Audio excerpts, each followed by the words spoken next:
ಮಾನವ ಮತ್ತು ಪ್ರಾಣಿ ಸಂಘರ್ಷ ತಡೆಯುವ ಹಿನ್ನೆಲೆಯಲ್ಲಿ ಚನ್ನಪಟ್ಟಣ ತಾಲೂಕಿನ ಬಿವಿಹಳ್ಳಿಯಲ್ಲಿ ನಿನ್ನೆ ಅರಣ್ಯ, ಪರಿಸರ ಮತ್ತು ಜೀವಿಶಾಸ್ತ್ರ ಸಚಿವ ಈಶ್ವರ ಖಂಡ್ರೆ ರೈತರೊಂದಿಗೆ ಸಮಾಲೋಚನೆ ನಡೆಸಿದರು. ಈ ವೇಳೆ ಶಾಸಕರಾದ ಸಿಪಿ ಯೋಗೇಶ್ವರ್, ಇಕ್ಬಾಲ್ ಹುಸೇನ್, ಮಾಜಿ ಸಂಸದ ಡಿಕೆ ಸುರೇಶ್, ಬಿಎಂಐಸಿಪಿ ಅಧ್ಯಕ್ಷ ರಘುನಂದನ್ ರಾಮಣ್ಣ ಸೇರಿದಂತೆ ಹಲವು ಮುಖಂಡರು ಉಪಸ್ಥಿತರಿದ್ದರು. ಸ್ವಾಗತ ಮಾಡುವ ಮೂಲಕ ಈ ಒಂದು ಈಗ ಮಾನ್ಯ ಸಚಿವರಾಗಿರುವ ಖಂಡ್ರೆ ಅವರು ಇದಕ್ಕೆ ಸಂಬಂಧಪಟ್ಟ ಹಾಗೆ ನಗರಸಭೆ ಅಧ್ಯಕ್ಷರು ವಾಸವಿ ಖಾನ್ ಅವರು ಬಳಿಕ ಈಶ್ವರ್ ಖಂಡ್ರೆ ಈ ಭಾಗದಲ್ಲಿ ಮಾನವ ಪ್ರಾಣಿ ಸಂಘರ್ಷ ಹೆಚ್ಚಾಗುತ್ತಿರುವುದು ಆತಂಕಕಾರಿ ಘಟನೆ.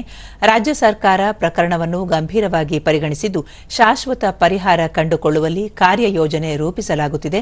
ಈಗಾಗಲೇ 60 ಕೋಟಿ ರೂಪಾಯಿ ವೆಚ್ಚದಲ್ಲಿ 35 ಕಿಲೋಮೀಟರ್ ಉದ್ದದ ರೈಲ್ವೆ ಬ್ಯಾರಿಕೇಡ್ ನಿರ್ಮಾಣ ಕಾರ್ಯ 75% ಪೂರ್ಣಗೊಂಡಿದೆ. ಜೊತೆಗೆ ಆನೆ ಕಾರ್ಯಪಡೆ ರಚಿಸಲಾಗಿದೆ ಎಂದು ಹೇಳಿದರು. ಮಾತಿನಂತೆ ಇವತ್ತು ಆನೆ ಕಾರ್ಯಪಡೆ ರಚನೆ ಮಾಡಿ ಅದೀಗ ಕಾರ್ಯಗತ ಆಗಿದೆ. 35 ಕಿಲೋಮೀಟರ್ ರೈಲ್ವೆ ಬ್ಯಾರಿಕೇಡ್ ನಿರ್ಮಾಣ ಮಾಡಲಿಕ್ಕೆ ಅನುಮೋದನೆಯನ್ನು ಕೊಟ್ಟು ಸುಮಾರು 60 ಕೋಟಿ ರೂಪಾಯಿ ವೆಚ್ಚದಲ್ಲಿ ಕಾಮಗಾರಿ ನಡೀತಾ ಇದೆ. 75% ಮುಗಿದಿದೆ. ಈಗ ಮತ್ತೆ ನಾವು ಪ್ರಗತಿ ಪರಿಶೀಲನೆ ಮಾಡಿದಂತಹ ಸಂದರ್ಭದಲ್ಲಿ ರೈತರ ಬೆಳೆ ನಷ್ಟ ಆಗ್ತಾ ಇರತಕ್ಕಂಥದ್ದು. ರಾಮನಗರ ಜಿಲ್ಲೆಯಲ್ಲಿ ಕಾಡಾನೆಗಳ ಹಾವಳಿಯನ್ನು ತಡೆಗಟ್ಟಲು ಆನೆ ವಿಹಾರಧಾಮ ಮಾಡುವ ಪ್ರಸ್ತಾವನೆ ಇದೆ.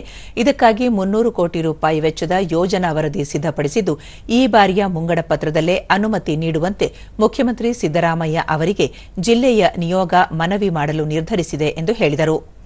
ನಾನೊಂದು ಸಮಿತಿಯನ್ನು ರಚನೆ ಮಾಡಿದ್ದೆ. ಸಮಿತಿಯವರು ಎಲ್ಲವನ್ನೂ ಅಧ್ಯಯನ ಮಾಡಿಕೊಂಡು ಶಾಶ್ವತ ಪರಿಹಾರ ಮಾಡಲಿಕ್ಕೆ ವಿಸ್ತೃತವಾದಂತಹ ಯೋಜನಾ ವರದಿಯನ್ನು ಅವರು ನಮಗೆ ಸಲ್ಲಿಸಿದ್ದಾರೆ.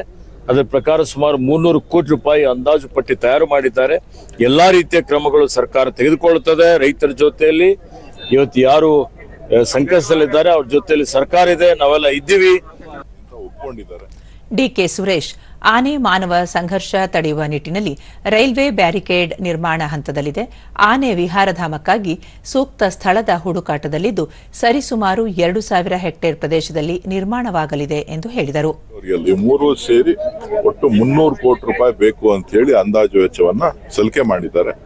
ಅದನ್ನ ಚರ್ಚೆ ಮಾಡಿ ಮೊನ್ನೆ ಮುಖ್ಯಮಂತ್ರಿ, ಉಪಮುಖ್ಯಮಂತ್ರಿಗಳ ಚರ್ಚೆ ಮಾಡಿ ಶಾಶ್ವತ ಪರಿಹಾರವನ್ನ ನಮ್ಮ ಜಿಲ್ಲೆಗೆ ಕೊಡ್ತೇವೆ.